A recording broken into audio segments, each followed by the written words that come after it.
ગુજરાતના અમરેલીમાં લેટરકાંડ થયો હતો, પરંતુ આ બધાની વચ્ચે તેમ છતાં પણ અત્યાર સુધી અમરેલીમાં સ્થાનિક સ્વરાજની ચૂંટણી શાંતિપૂર્ણ રીતે યોજાઈ હતી।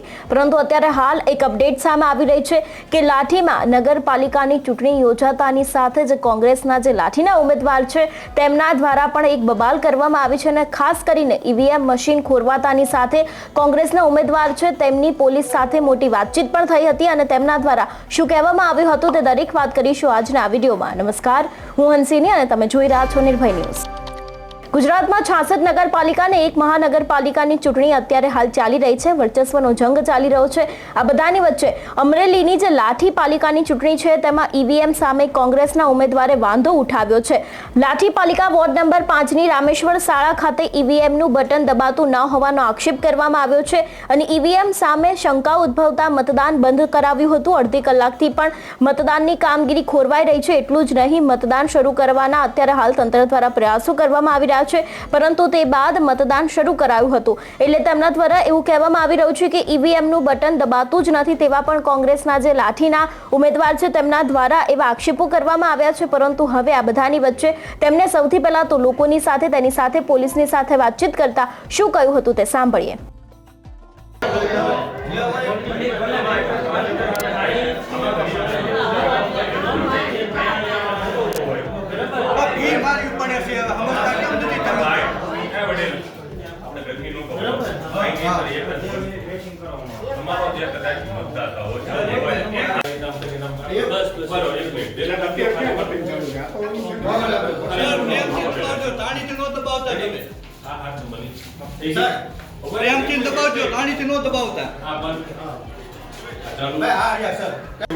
મારા બટનમાં વોર્ડ નંબર 5 આ નંબરમાં બટનમાં થોડીક ફી મરાવાય છે। આ સાહેબે નજરે મેં જોયું છે એટલે હાર્ડ પડે છે। હા, હાર્ડ પડે છે। પહેલી વખત કોઈ પણ બટન હોય નોર્મલ તો પડે કે નહીં?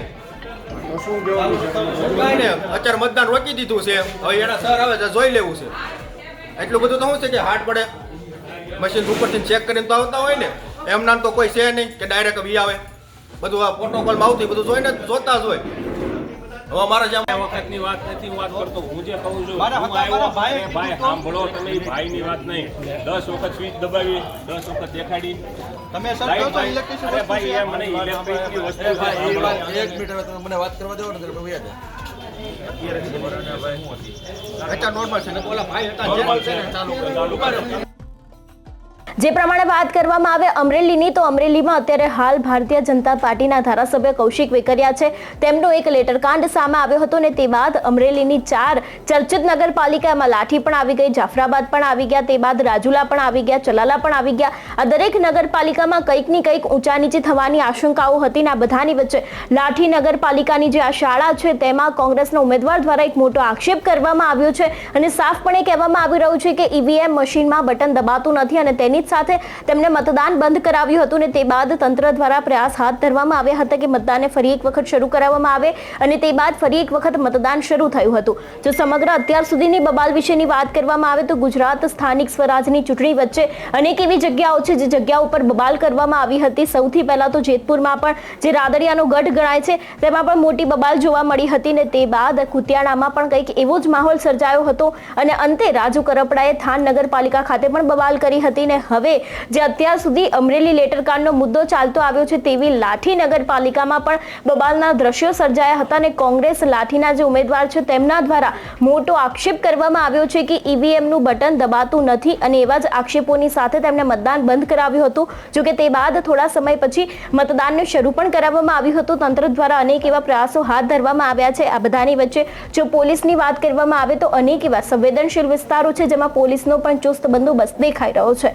તમારું શું માનવું છે આ વિષયને લઈને અમને કમેન્ટ કરીને ચોક્કસ જણાવજો। તેની સાથે જ અમારી ચેનલ નિર્ભય ન્યૂઝને લાઇક, શેર અને સબસ્ક્રાઇબ કરવાનું ભૂલશો નહીં। નમસ્કાર।